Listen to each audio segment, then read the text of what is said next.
Guerreiros, os família, fizemos hoje um debate, né, eu, o Shihan Bruno Aloysio, com o Shihan Otávio Lunardi, acerca do Karatê sem Kata é Karatê, né? Vamos discutir aqui os melhores momentos e também pedir para vocês aí seguir o canal Clube da Luta, tá bom? Mas não esquece aí de curtir, compartilhar, comentar aqui também dentro do nosso canal. Eu entendo que o kata tem a sua importância. Eu faço os katas da Goju-ryu, faço também alguns katas da Kyokushin, faço também kata de Shotokan, Shitoryu, de vários estilos, da Shorei Ryu, e vejo a importância sim do kata para mim, para o meu dojo. Porém, eu entendo aquele Shihan, aquele sensei, que não pratica o kata. E fica assim a pergunta, né? E o Kubudo? Porque karatê, mão vazias, já é uma modernização do nome do karatê. Karatê era conhecido como Tode ou Okinawa-te na modernização. E as armas? A gente não. Muitos dojos hoje não praticam Kubudo. E então eu prefiro voltar e ser sincero que existe uma tradição. Existe também situações históricas que a China, o Japão, ali o próprio reino de Ryukyu, que era independente naquela época, eles viviam dentro de ditaduras, viviam dentro de opressões. Então aquelas pessoas eles tinham que usar as formas como algo indireto, senão eles chamam muita atenção. Imagina eles treinando o comitê, né? Fazendo um comitê de contato ali e o imperador, alguém passa, algum soldado passa e vê eles praticando. Então eles têm que ocultar, assim como acontece na capoeira também. Na capoeira, para ocultado as técnicas, né? Ali a movimentação deles, a ginga, tudo para parecer que era apenas uma dança. Então eu preciso transmitir isso quando eu não estou dentro de uma república, dentro de uma democracia. Então claro que o kata teve a sua importância, mas eu sou brasileiro. Eu estou no Brasil. Então a minha realidade hoje é que eu estou em guerra todos os dias. O mundo está em guerra todos os dias. A guerra nunca acabou. A primeira Guerra Mundial, a Guerra Fria, a Segunda Guerra Mundial, continua até hoje. Aqui nós estamos em Guerra Fria, indireta, e sem contar no Brasil também, a guerra também das máfias, do crime. Então eu preciso voltar dentro da minha realidade o Brasil. Então eu entendo no Brasil, ou em qualquer outro país, um mestre de arte marcial fazer seu treinamento voltado a armas, tanto as antigas de Okinawa, que eram armas agrícolas devido à história, eles precisavam ocultar que aquilo era uma arma, e também hoje dentro da modernidade de armas modernas. E tudo isso faz o karatê estar vivo, tanto a parte da defesa pessoal e também não nego de forma alguma a parte esportiva. Boa. Bom, antes disso, deixa eu só mandar o vazio do karatê. Como vocês sabem, o karatê veio de Okinawa, que era, na verdade, pertencia à China, e se chamava Tode. E até que Jigoro Kano convidou Funakoshi para levar aquela arte para o Japão. Só que naquela época os japoneses e os chineses não se davam muito bem. Então tudo que era da China para passar para o Japão tinha que dar uma mudada, porque não era daquela forma. E Funakoshi, que era taoísta e budista, ele usou uma estratégia que serviu para os propósitos dele naquela época, que foi o seguinte. Na verdade tem uma frase budista e taoísta que diz assim que a forma é o vazio e o vazio é a forma. Isso aí vocês podem consultar, que vocês já viram sobre isso. Então esse vazio que está escrito no karatê não é mãos vazias desprovidas de armas. É o vazio que é a própria forma. E a forma é o kata, por coincidência. Então Funakoshi teve essa intenção de colocar que o kata é a forma é o vazio e o vazio é a forma. Então não é que o karatê não usa armas, não é vazio porque não usa armas, é vazio porque a forma é o vazio, ok? E uma coisa muito importante que vocês podem notar é o seguinte. Por exemplo, eu sou formado na Kyokushin, desde o princípio, raiz Kyokushin. E se eu for fazer um kata do Kung Fu, eu vou fazer dentro da minha forma, que eu sou Kyokushin. Que é muito difícil uma pessoa tirar o Ryu-Ha, né? Isso mesmo, né? as técnicas, as formas de aplicar o kata ali daquele estilo original. Mas hoje nós temos atletas de alto rendimento que fazem isso na WKF com eficiência. Eles migram e são obrigados a seguir o Ryu-Ha do estilo que eles estão fazendo no kata. Eles migram de Goju-Ryu para Shitoryu, para Vado-Ryu, sem problema nenhum e estão fazendo isso brilhantemente. Eu assumo que quando eu faço o kata da Kyokushin ou da Shorei, dá pra perceber que é um Goju, né? Dá pra perceber que é um Goju de raiz. Eu assumo porque... Eu fiz Goju, eu fiz contra ele no Matos. Sim, sim. Deve ser discípulo do Morita, do Watanabe, né? Morita. Que também é minha linhagem de Goju, a qual eu treino desde os 8 anos, né? E tenho muito orgulho de ser raiz Goju. E tem Mas uma pergunta aqui rapidinha. seguir a Constituição Federal, seguir o Código Penal, conhecer o escalão da força, eu prefiro treinar de uma forma mais prática, tanto para a rua e tanto para o comitê. Eu acredito que sim, dentro do meu sistema, dentro do meu dojo, são coisas que podem sim ajudar uma a outra, mas se eu não fizer kata, eu não vou ganhar o comitê, ou vai ser essencial. Não melhora o comitê. Não, sabe por quê?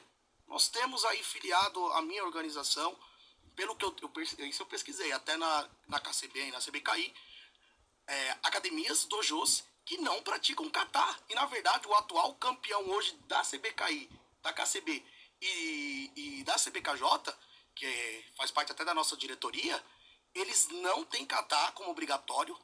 E isso foi interessante até, porque eu entrei em contato com ele. Ele falou, graças à CBKI e à CBKJ, nós estamos despertando a vontade de aplicar o kata dentro do nosso dojo, para que meu aluno tenha mais uma oportunidade de competir. Então olha só que interessante, de vez eu difamar de alguma forma, ou agredir o meu... Caminho de Okinawa, tá até aqui, é isso. Okinawa Karatê. E de alguma forma eu atacar a pessoa, não. Eu prefiro incentivar ela de uma forma indireta, por exemplo, dentro da competição. Né? Então eu utilizo isso. Na nossa competição tem Kobudo, tem kata, tem combat, tem contato e tem semi-contato, porque eu quero engrandecer o karatê, não só uma modalidade ou uma forma. Então eu acredito que ela pode ajudar, pode, mas obrigatoriamente não, porque a gente vê resultados. Tá. E tem um medalhão aqui, pessoal, ó. Olá, galera comentando aí, hein? Tô comentando aqui, ó. Então, o que acontece? O Shihano Light brilhantemente falou aqui sobre a religião, né? Mas sem religiosidade. Sou pastor e sou teólogo. Então, concordo com ele plenamente o que ele falou aqui. Nós chamamos de hermenêutica, né? O contexto bíblico que tem dentro daquele versículo, né? Hoje as pessoas pegam muito versículo isolado e ele cria uma doutrina ou uma certeza e ele não avalia, né? A gente gosta muito da arqueologia para entender a história daquele tempo. Pega também-se o contexto e também a exegese, que é o significado raiz daquela palavra. E brilhantemente o Xian fez isso aqui diversas vezes. O contexto histórico, né, já foi respondido. O contexto histórico daquele povo era guerra e ali não era uma república, não era uma democracia. Logo imagina, o povo se junta dentro de um monastério e começam a se bater e de uma certa forma iria ameaçar ali os imperadores. Então existe um contexto e uma necessidade histórica para o kata existir, o kati, o ponsei, que seja, dentro das artes marciais. E que é brilhante essa ideia, né? De forma alguma eu vou discordar que o kata é ruim ou o kata não tem a sua eficiência, né? Não é isso.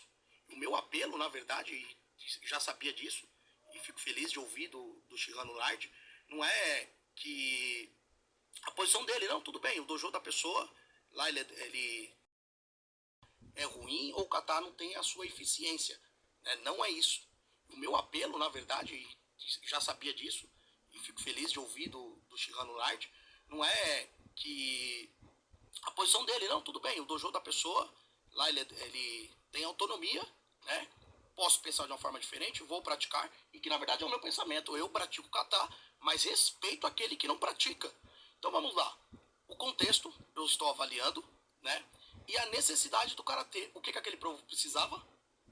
De defesa, de saber camuflar o que era defesa. Tá aí as próprias armas agrícolas em Okinawa, que era utilizado para se defender. Então o principal, vamos dizer aqui que o pessoal gosta de chamar arma, na verdade aquelas pessoas que agridem o karatê que não tem kata e falam, é para elas que eu estou respondendo, não é nem para os Shihans que estão aqui. Meu querido, defesa pessoal.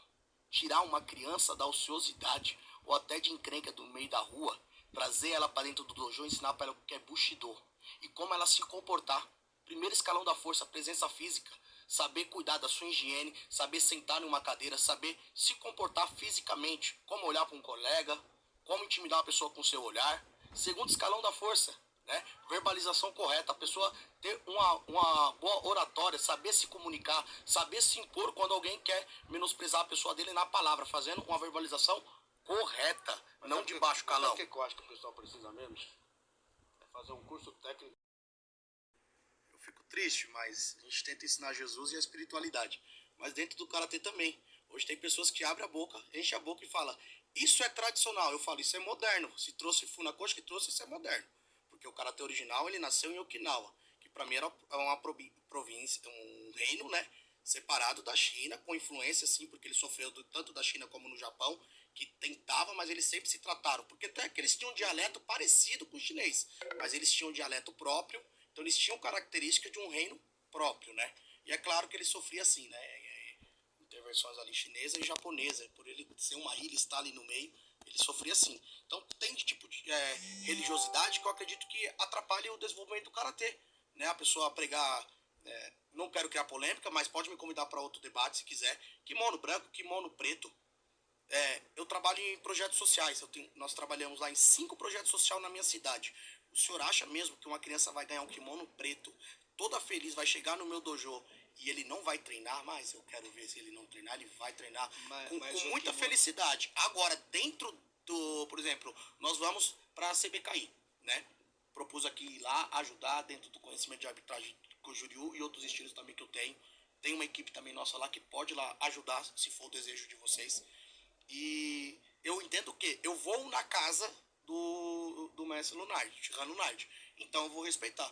Pessoal, eu tenho um kimono preto, eu vou desse jeito e pronto. Não, pode bater ali a sujeirinha dos seus pés. Kimono branco, porque você está indo numa organização que tem um estatuto e ela é independente. Então lá, kimono branco, padrão.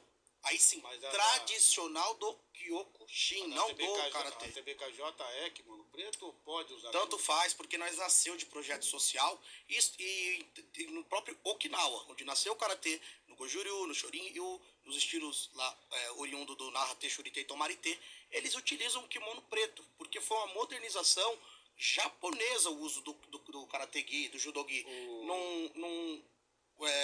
Foi uma ideia o mestre Funakoshi foi influenciado pelo mestre Kano e adaptou brilhantemente. E vocês acham que um tecido com cor no Japão naquela época ia ser barato? E eles não usavam kimono branco, mas eles usavam kimono bege, amarelo. Mas tinha um problema sério. Tinha um problema sério naquela época, que o Japão a sociedade é constituída de castas. E um cara da casta superior não iria treinar junto com uma pessoa da casta inferior. Então, o Jigoro Kano brilhantemente criou um kimono, que era aquele kimono de saco, né, que parecia branco, e onde todo mundo era igual, porque senão ia um cara com kimono de seda, o outro ia com kimono de não sei o quê, e eles não é que nem nós, eles não têm esse negócio de torcer o nariz, eles torciam tudo mesmo, não aceitavam e acabou. Agora, a partir do momento que está todo mundo vestido da mesma forma, então aí valia, pudemos juntar. E realmente o kimono branco não é tradicional no karatê, certo? Aliás, esse kimono alvejado que eu estou aqui, ele veio do taekwondo, certo? É a origem dele. Em Santana de Parnaíba, no mês de outubro, dia 27 de outubro, o Campeonato Brasileiro de Karatê. E todos são convidados, diferente de bandeira, de estilo, de linhagem, vamos fazer um show no tatame pro Karatê. Todos são bem-vindos, Karatê coreano, brasileiro, japonês, porque não estou nem preocupado qual que é a origem do fundador do estilo ou de onde ele nasceu. Estou preocupado de o Karatê ser engrandecido. Concordo plenamente que o karatê ele precisa ter uma forma de ser treinado da forma. O que eu rebati e rebato é a pessoa querer que a pessoa siga ali aquela lista de kata dele, ou que faça o kata conforme ele faz na academia dele. Eu falei o Kihon e o Ido Geiko, como citado pelo próprio mestre, ele também é fragmentações dos katas. Então, o que eu venho rebatendo é a pessoa querer caracterizar a pessoa de qualquer certa forma, cometer até crimes, né? Porque a pessoa quer que o karatê seja aquilo que ela quer. O karatê nasceu por quê, guerreiro? Qual que é a história das formas dentro das artes marciais nos países orientais? Por que eu preciso ocultar as técnicas que está ali dentro? É simples, assiste a live inteira, dá mais views aí pro Clube da Luta, assiste 2, 3 vezes, tenta só entender o que eu estou falando, se eu tenho razão ou não. Eu, como um bom cristão, pastor, servo de Cristo, o único que tem razão absoluta se chama Hamashia, Jesus o Cristo, Yeshua Hamashia. Para mim a razão não vai vir de nenhum dos senhores. E principalmente que os fundadores desses estilos já morreram, então nada mais é original ou tradicional, irmãos. Nós só seguimos aí e adaptamos conforme nós, porque cada um de nós é uma unidade, pensa diferente, interpreta diferente. Vamos fazer um telefone sem fio aqui, até chegar ali no Sensei Christian, já mudou o que eu falei. Então